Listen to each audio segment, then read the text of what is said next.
Hi guys, welcome to our channel. This is Sweety.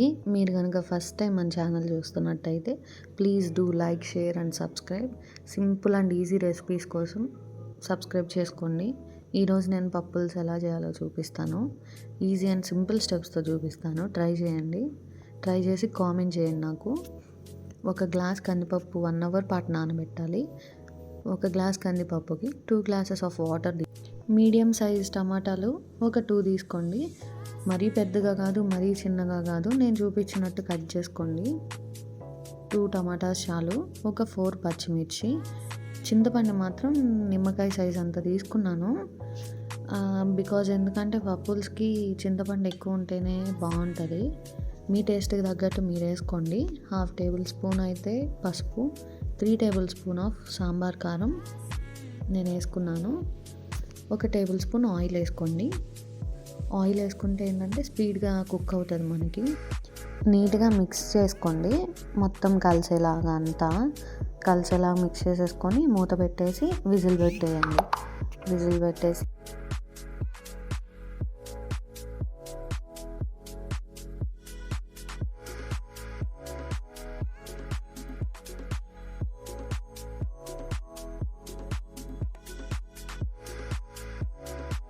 Maximum 4 to 5 whistles వస్తే చాలు. నేనైతే 4 whistles పెట్టాను.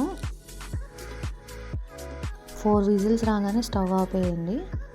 Compulsory steam పోయేదాకా లిడ్ మాత్రం ఓపెన్ చేయొద్దు. స్టీమ్ అనేది కంప్లీట్గా పోయిన తర్వాత లిడ్ ఓపెన్ చేయండి. మనం ప్రెషర్ పెట్టి ఓపెన్ చేయొద్దు. నేనైతే రాళ్ళుప్పు యూజ్ చేస్తాను.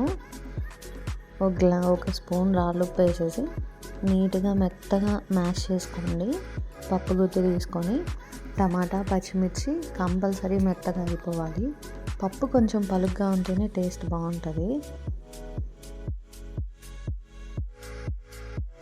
మొత్తం మెత్తగా మ్యాష్ చేసుకున్న తర్వాత పక్కన పెట్టేయండి. ఇప్పుడు ఒక ఆనియన్ తీసుకోండి. సేమ్ నేను చూపించినట్టు సన్నగా చాప్ చేసుకోండి. ఒక 7 or 8 గార్లిక్ తీసుకోండి. వెల్లుల్లిపాయ రెమ్మలు తీసుకొని బాగా మెత్తగా దంచండి.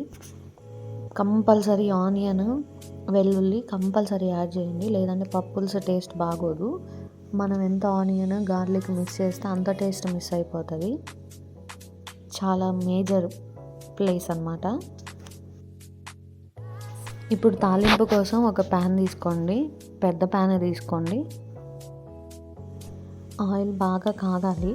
అది హీట్ అయ్యేలాగా తాలింపు మాత్రం వేయకూడదు.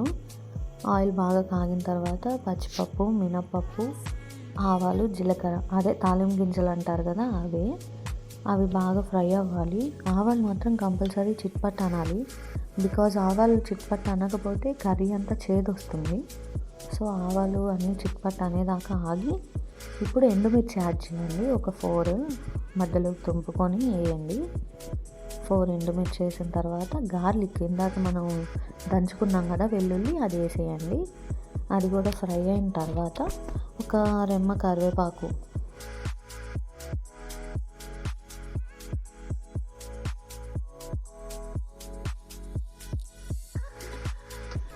ఈ కరివేపాకు కూడా ఫ్రై అయిన తర్వాత ఇంగువ కూడా మంచి ప్లే చేస్తుంది మనకి పప్పుల్స్లో. చాలా మేజర్ రోలు. ఇంగువ టేస్టే వేరుంటుంది. ఇంగువ కంపల్సరీ యాడ్ చేయండి. దెన్ ఉల్లిపాయలు వేసేసుకోండి. ఉల్లిపాయలు వేసుకొని అది కొంచెం ఫ్రై చేయండి. సాల్ట్ వేసుకోండి. సాల్ట్ వేసుకుంటే కొంచెం స్పీడ్గా ఫ్రై అవుతుంది. కొంచెం లైట్గా వేసుకోండి. ఆల్రెడీ పప్పులో వేసారు కదా, సో ఎక్కువ అవ్వకుండా ఉల్లిపాయకి తగ్గట్టు వేసుకోండి. ఫైనల్లీ ఇది నా సీక్రెట్ ఇంగ్రీడియంట్. ఇది వడియం అంటారు నెల్లూరు సైడ్. పప్పుల్స్లో వాళ్ళు వేస్తారు. ప్రతి పులుసు కూరలో వాళ్ళు యాడ్ చేస్తారు.